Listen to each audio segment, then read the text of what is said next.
Bom dia aos cidadãos de Paulo Afonso. Aqui quem vos fala é Dr. Henrique Coelho, tá? Eu sou o coordenador médico da UTI, faço parte da coordenação geral aqui da UTI de Paulo Afonso, tá? Então, assim, eu vi hoje alguns pronunciamentos em uma rádio, tá certo? Referente a 2 casos que a gente teve aqui. Então, eu vim aqui, na verdade, para alguns esclarecimentos à população, certo?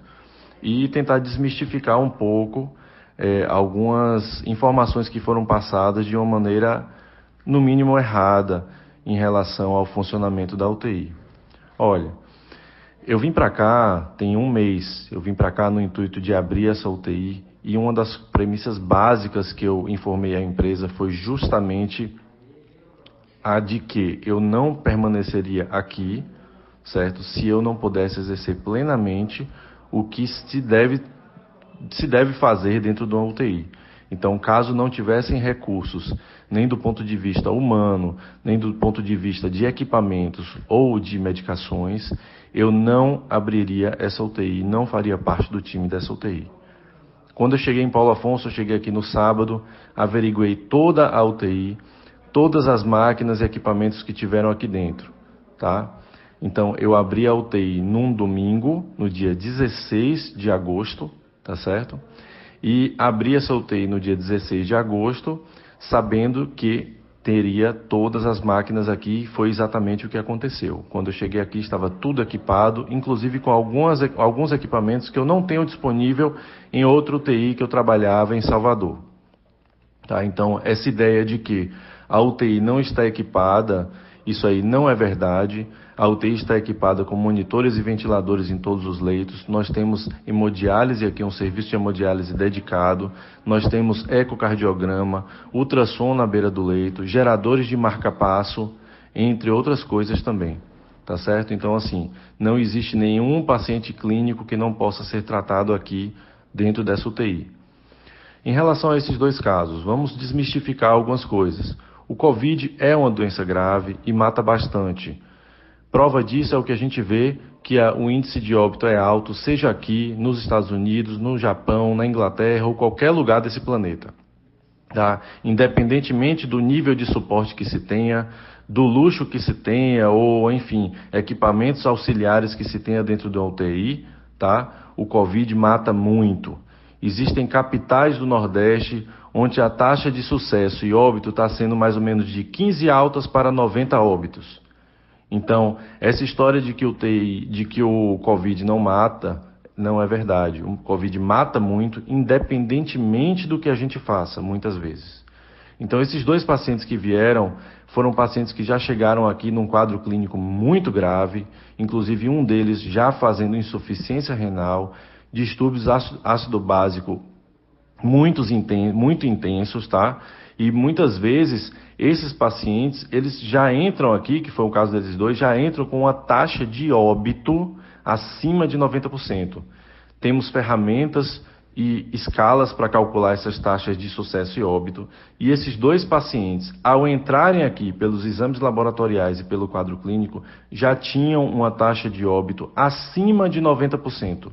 Ou seja, eles já chegaram no primeiro dia com uma chance de sobreviver menor do que 10%.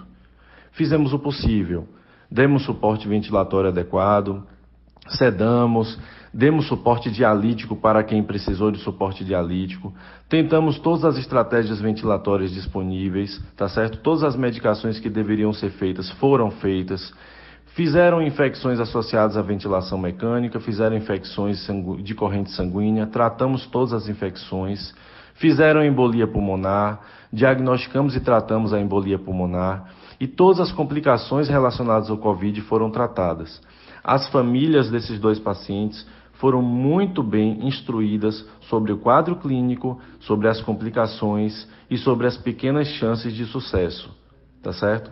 Entre indas e vindas, a gente conseguiu alguns sucessos, algumas melhoras momentâneas, seguidas de uma piora posterior por outras complicações, e todas elas relacionadas ao Covid e muito bem relatadas na literatura. Ou seja, qualquer pessoa entendedora de UTI e do coronavírus, eu digo entendedora, eu digo pessoas técnicas, vão ver que essas complicações são complicações muito frequentes, completamente presumíveis, e que a taxa de sucesso dessas pessoas que cursam com essas complicações é muito baixa, ou seja, a maioria falece mesmo, infelizmente, que foi o caso deles dois.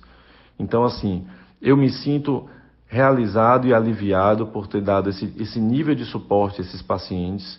Em nenhum momento a UTI ela necessitou de um suporte auxiliar, em nenhum momento a UTI faltou recursos como foi proferido aí nos veículos de comunicação, certo? A UTI está muito bem equipada e é uma referência na região para o tratamento de Covid. Tanto é que a própria regulação do Estado já está em fase de homologação para que a gente receba pacientes de outros municípios que têm coronavírus, certo? Isso não seria possível se a UTI não estivesse toda equipada e toda funcionante, porque existem critérios para que a UTI seja homologada e validada para o funcionamento. Então eu peço aos meios de comunicação que divulguem esse áudio, eu peço à população para que respeitem os profissionais que estão aqui dentro, respeitem e valorizem o nosso trabalho. Nós viemos de outras cidades muitas vezes, abandonamos nossa vida profissional em capitais para virmos para cá e desempenhar esse trabalho que tende a ser um trabalho duradouro para Paulo Afonso. A UTI é um divisor de águas na cidade e pode propiciar que, num futuro muito próximo, a cidade tenha um suporte e uma qualidade de atendimento à população no que tange à saúde muito melhor do que outrora, certo? Mas para isso a gente precisa da confiança da população e não precisamos de ataques, tá? Eu peço à população que entenda que o coronavírus, ele mata mesmo, infelizmente, e é por isso que a gente defende tanto o isolamento social. Existem casos onde, por mais que a gente faça, eles vão morrer, certo? A taxa de sucesso realmente é muito baixa e isso não se deve à qualidade da UTI. É baixa aqui, é baixa nos hospitais particulares de Salvador, é baixa no Sírio-Libanês, é baixa no Albert Einstein, é baixa nos Estados Unidos, no Japão, na Europa, em qualquer país. Isso está nos jornais, é só a gente pesquisar, tá certo? E peço aos meios de comunicação que valorizem os profissionais e a infraestrutura de saúde que a gente está montando. Nós estamos aqui para o bem de Paulo Afonso, nós não estamos aqui para brincar com a vida de ninguém. Muito obrigado.